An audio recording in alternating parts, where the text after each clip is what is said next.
வலியற்ற varicose vein சிகிச்சை எளிய 30 நிமிட செயல்முறை 7207948735. திருச்சி இந்திரா காந்தி கலைக்கல்லூரியில் புதுப்பிக்கப்பட்ட காந்தி சிலையை மத்திய நிதி அமைச்சர் நிர்மலா சீதாராமன் திறந்து வைத்தார். அந்த நேரலை காட்சிகளை தற்போது பார்த்து வருகிறோம்.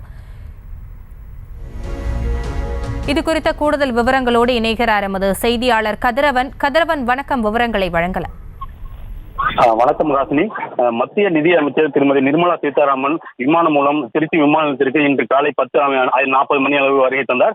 திருச்சி விமான நிலையத்தில் மாவட்ட ஆட்சியர் உள்ளிட்ட பல்வேறு வரவேற்பு அளித்தனர். இதனைத் தொடர்ந்து சாலை மார்க்கமாக திருச்சி சத்திரம் பேருந்து நிலையம் அருகே உள்ள திருமதி இந்திரா காந்தி கல்லூரி கலை மற்றும் அறிவியல் கல்லூரிக்கு வருகை தந்தார்.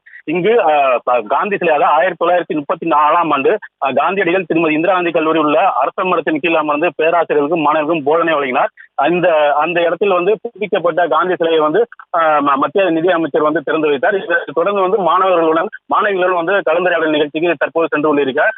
முன்னதாக இந்த காந்தி சிலை அதாவது 1934 இந்த இடத்திலே காந்தியடிகள் போதனை போதித்தார் என்ற இது வரலாற்று சிறப்புமிக்கதாக கருதப்படுகிறது. இந்த இடத்தில் மத்திய நிதி அமைச்சர் அந்த சிலையை திறந்து வைத்து பின்னர் மலர் தூவி மரியாதை செலுத்தினார். இதனைத் தொடர்ந்து தற்போது விழா மேடைக்கு சென்று மாணவர்களுடன் கலந்துரையாட உள்ளார்.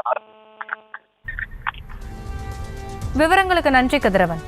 வலியற்ற வெரிகோஸ் வெயின் சிகிச்சை எளிய 30 நிமிட செயல்முறை 7207948735. செய்திகளை உடனுக்குடனும் துல்லியமாகவும் தெரிந்து கொள்ள சப்ஸ்கிரைப் பண்ணுங்க.